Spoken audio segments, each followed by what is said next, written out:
नमस्कार दोस्तों, आप सही का विक्टेडा में स्वागत है। तहे दिल से सभी को शुभकामनाएं जिनका भी सिलेक्शन सीआईएसएफ फायरमैन में हुआ। हमारे चैनल की तरफ से आप सभी को शुभकामनाएं। मगर अभी इतना ज्यादा खुश होने की जरूरत नहीं है, क्योंकि अभी आपका सिलेक्शन केवल डीवी के लिए हुआ है। अभी आपका एक स्टेज और बाकी है, मेडिकल बाकी है, ठीक है। तो अभी इतने ज्यादा खुश मत होना, थोड़ी सावधानी बरतने की जरूरत है, थोड़ी जानकारी की जरूरत है जो आप सभी को चाहिए, वरना आप फेल हो जाओगे 100%। कुछ ना कुछ दिक्कत हो जाएगी, आपको पैसा भी बर्बाद होगा, समय बर्बाद होगा और फिर दुख भी होगा, ठीक है। इस वीडियो को पूरा देखना, इस वीडियो में सारी जानकारी है, कट ऑफ से लेकर फाइनल सिलेक्शन तक की, फाइनल कट ऑफ तक की सारी जानकारी आप सभी को मिल जाएगी, ठीक है।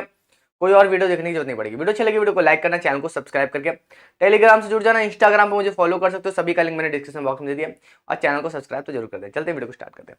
देखिए, कल आप सभी पता है कल ही नोटिस आया, कल मैं वीडियो नहीं बना पाया क्योंकि हुआ क्या कि सीआईएसएफ एससीएम का जो आंसर की वगैरह था उसमें मैं ज्यादा बिजी था।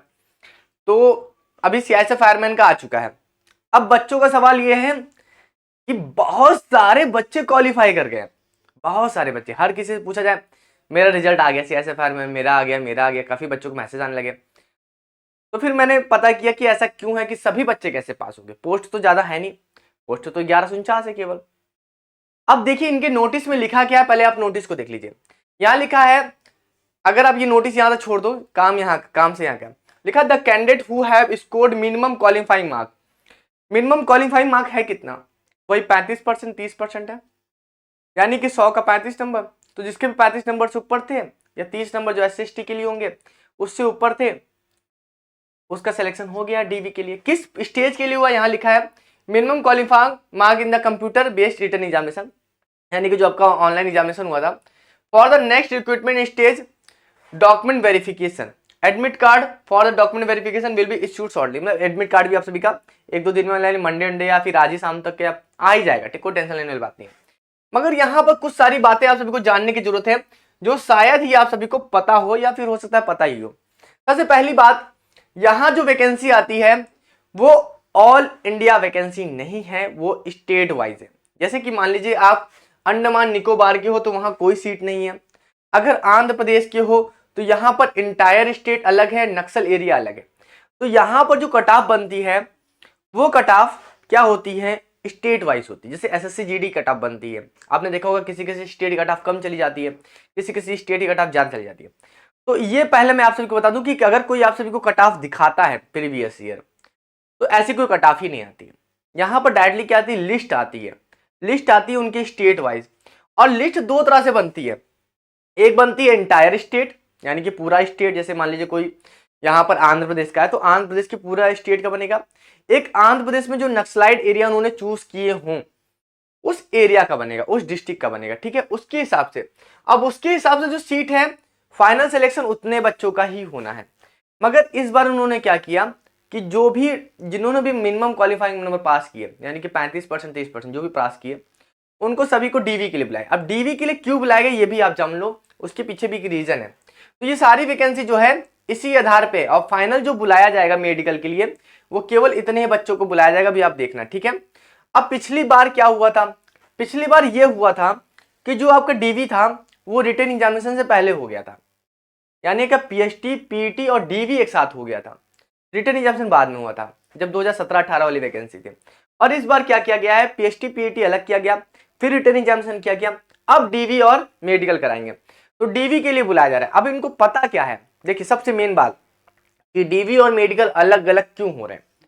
इनको ये पता है कि हम इतने ज्यादा बच्चों को बुलाएंगे, और इसके पीछे रीजन सेम यही है क्योंकि ये वैकेंसी है स्टेट वाइज। अब स्टेट वाइज के लिए आपके डॉक्यूमेंट अलग हो जाते हैं, आपको दिखाना पड़ता है डोमिसाइल। अब डोमिसाइल में होता क्या है कि कई बच्चे जो होते हैं वो किसी अदर स्टेट से अप्लाई कर देते हैं, और किसी के पास क्वालिफिकेशन की भी प्रॉब्लम होती है। अभी देखो ये मैंने वैकेंसी दिखा दी, उसके बाद अगर आप देखोगे यहां पर एलिजिबिलिटी क्राइटेरिया देखोगे तो आप सभी से बोला गया है 12वीं पास, ठीक है, उसके साथ बोला गया है साइंस सब्जेक्ट। तो मेन रीजन ये भी है कि डीवी में बुलाने का मतलब है पहले तो डोमिसाइल चेक करना है आप सभी का, तो अपना डोमिसाइल आप बनवा लो, पुराना होना चाहिए। और उसके साथ अगर आपका वो साइंस स्ट्रीमिंग नहीं है, अगर आपकी 12वीं में साइंस नहीं है, या फिर उसके इक्विवेलेंट अगर आपने कुछ किया हुआ है तो आप ठीक हो। अगर साइंस सब्जेक्ट नहीं है तो आप फेल हो, सीधी सी बात है, ठीक है। एज लिमिट भी यहाँ मैटर कर जाती है, क्योंकि 18 से 23 साल ही चाहिए होता है।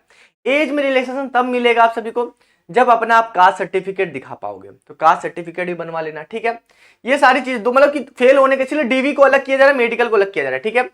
अब यहाँ पर अगर आप देखो, उसके बाद यहाँ वैकेंसी उन्होंने बता दी कि वैकेंसी घट बढ़ सकती है, 10% जो है एक्स-सर्विसमैन के लिए यहाँ पर बता दिया। और यहाँ पर इन्होंने बता दिया as the vacancy have been earmarked state और यूनियन टेरिटरी वाइज, यानी कि जो स्टेट वाइज यहाँ पर वैकेंसी इन्होंने बता दिया गया है।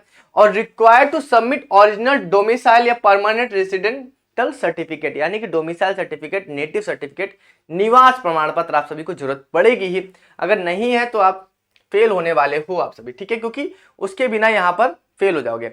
उसके बाद यहाँ पर बोल दिया गया है, ये सारी चीजें बोल दी गई कि रेसिडेंट सर्टिफिकेट चाहिए, ठीक है, by them in the online application form at the time on document verification following when their candidature will be cancelled forthwith, ठीक है। यहां बोल दिया गया कि ओरिजिनल जो आपको डोमिसाइल दिखाना है by them in the online application form, online application form में दिखाना है।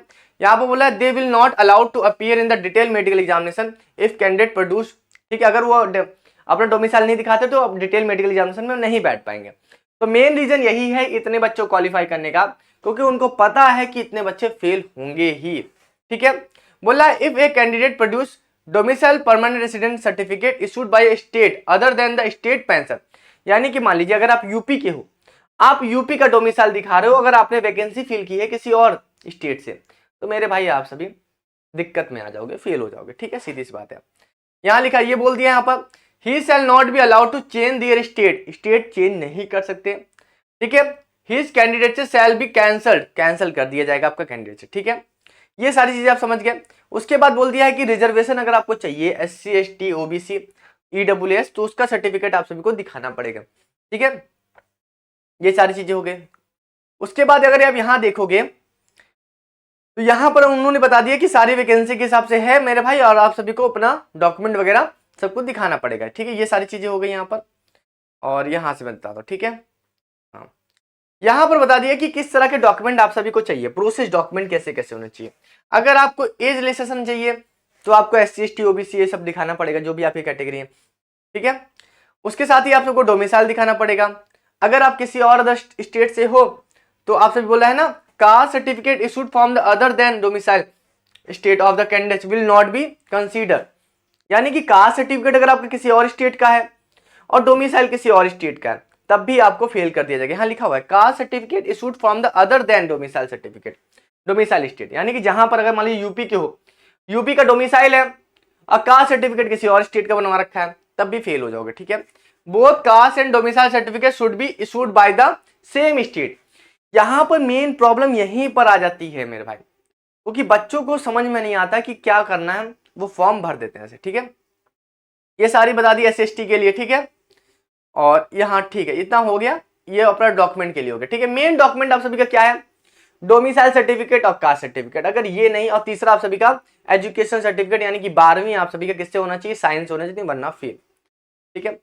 डॉक्यूमेंट वेरिफिकेशन और मेडिकल एग्जामिनेशन के लिए बोल रहा है कि after completion of PET PST and written examination state और union territory and category wise merit list will be drawn separately in respect of each state, यानी कि मेरे भाई आप सभी की जो लिस्ट आएगी वो किसके आधार पे आ जाएगी, आप सभी की आपकी स्टेट वाइज आएगी और आपके कैटेगरी वाइज आएगी। तो आप ये मत सोचना कि ऑल इंडिया लेवल पे कोई आएगी, इसीलिए कट ऑफ यहाँ पर डिस्क्लोज नहीं की जाती, ठीक है। उसके बाद बोल रहा है कि जो भी कैंडिडेट जो होंगे DV में पास होंगे उनको डिटेल मेडिकल के लिए क्वालिफाई किया जाएगा, ठीक है, उनको डिटेल मेडिकल के लिए क्वालिफाई किया जाएगा, ठीक है। अब यहाँ पर देखो डॉक्यूमेंट में क्या क्या मांगा है आप सभी से, अगर आप DV कराओगे DV में क्या क्या मांगेगा आप सभी से। सबसे पहले आप सभी से बोल दिया है कि मैट्रिकुलेशन और सीनियर सेकेंडरी एग्जामिनेशन सर्टिफिकेट, यानी कि आपको 12वीं 10वीं मांगा है आप सभी से।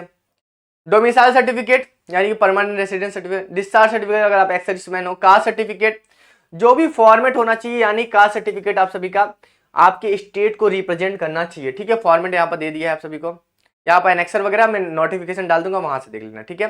बोला certificate for candidate who wish to avail relation in height, यानी कि जो हिल एरिया वाले हैं वो हाइट रिलेशन चाहते होंगे तो वो दिखाएंगे।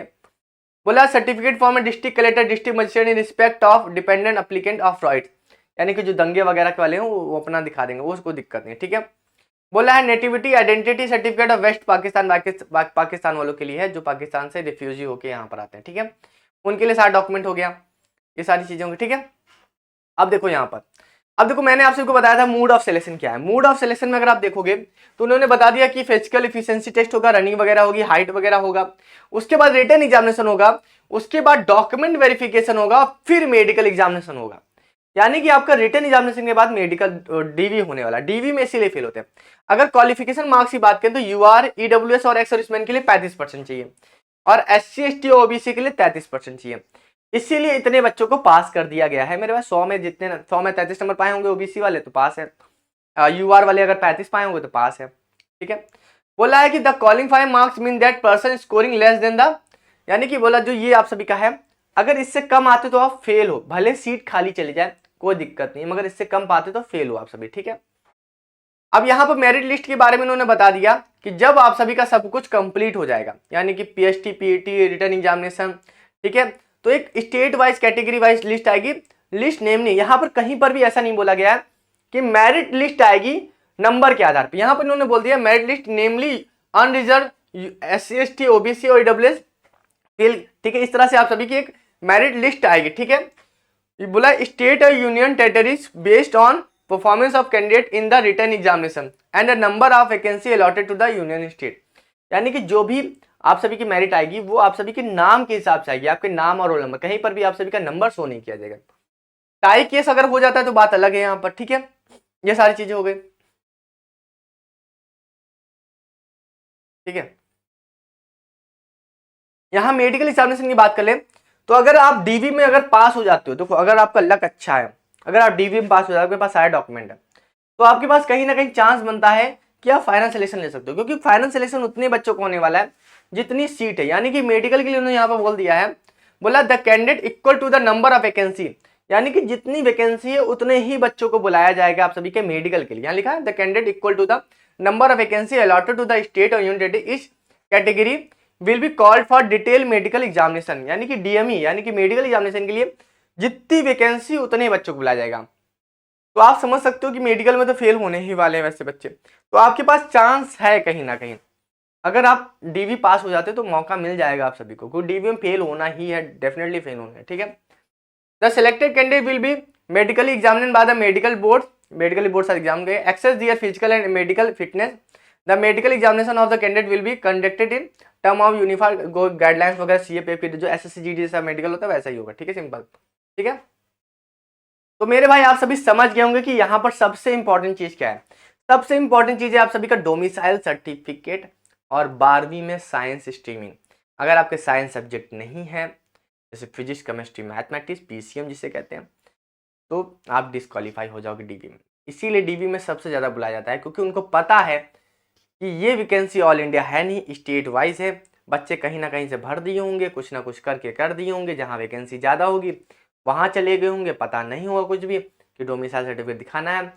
ओल्ड मतलब कि अभी नया नया डोमिसाइल सर्टिफिकेट बनवा के जाएंगे, उसको मानेंगे नहीं लोग, जो नोटिफिकेशन के टाइम का होगा वो मानेंगे। तो ऑलमोस्ट ये जान लो मेरे भाई कि बहुत सारे बच्चे फेल हो जाते हैं इस पे फायरमैन में, इसीलिए इसकी लिस्ट इस तरह से निकाली जाती है और इस तरह से क्वालिफाई किए जाते हैं।